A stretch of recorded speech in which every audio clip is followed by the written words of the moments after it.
What is going on, guys? Welcome back to the channel and thank you for watching another video. Today we're going to be working on the S3 again. I'm actually going to be changing something up on the car that I already have, but I want to do a different kind of setup and I think it'll be a little better and it's going to flow a little better. So I'm going to be replacing the intake system on my car today, from the inlet pipe to the actual intake itself. Currently I have CTS parts on it, which I really like, but I decided I'm going to do something a little bit bigger and I think a little bit better, that aesthetically is going to look nicer and I think it's going to perform a little bit better. So let me show you what I got. Also, I'm going to be doing this video in two parts. So I'm going to be doing the inlet pipe install for the one that I got first, and then I'm going to be doing the intake one second in a separate video. I ended up going with the MST inlet pipe, which comes with its own intake tube and all silicone, which is really nice. And we have the inlet pipe here itself. Now, the reason why I decided to go with the MST over anything else and why I'm going to be replacing the CTS one is because this is a full true 3-inch, so this one's going to flow the best, and this is arguably the best inlet pipe on the market. And as far as intake goes, I'm going to be running the APR open air intake, which is really nice. This is also a bigger intake. It comes with a bigger filter. I believe this is 3-inch. I think the CTS one is also a 3-inch. I'll compare them when I pull it off. But this is the intake setup that I'm going to be going with. Like I said, this is going to be in another video. So currently, like I said before, I'm running all CTS stuff. So all of this has to come out. The inlet pipe is a little dark back there, but the inlet pipe is back there. We're going to pull that off and we're going to replace it with everything new that is in this box. So I'm going to start by removing the intake obviously first, and then I'm going to make my way down to the inlet pipe. And luckily, since I already have an aftermarket intake on the car, it should be a lot easier to reverse everything that I installed, just because the stock airbox has so many different things that you got to pull off. So this should be very quick.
Okay, now we're about to pull off the CTS inlet, which is right here. Obviously, we just got to remove the PCV hose here and the little bracket, and then I'm going to show you the comparison between the CTS and the MST one.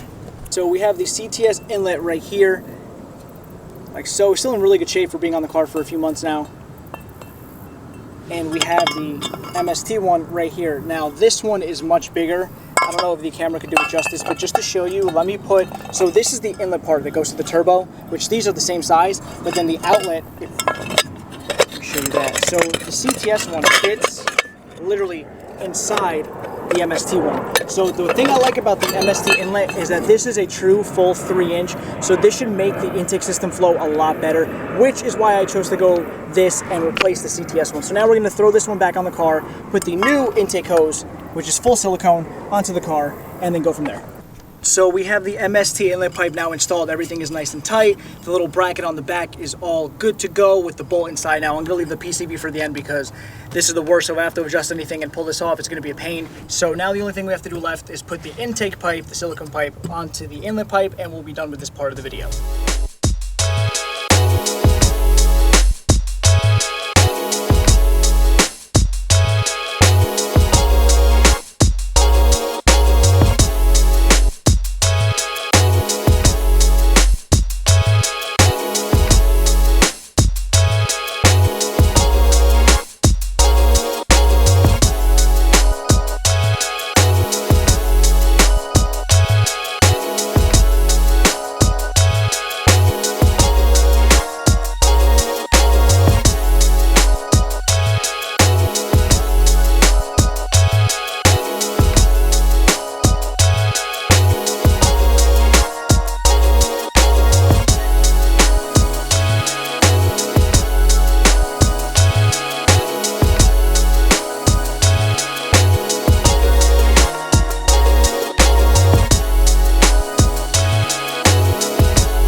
So the MST intake hose is on now. Everything is all clamped, is nice and tight. I have the inlet pipe itself onto the turbo now. That is all nice and tight too, like before in the video. The PCB hose I'm gonna put at the end because that just pushes in. I just wanna make sure that everything is nice and tight and everything is oriented in the proper fashion. Once I put the intake on, before I put this on, because this is the biggest pain to get on and off the inlet pipe. So now that this is done, that's gonna conclude the first part of the video. Next video you're gonna see is me installing the new intake that I got for the car.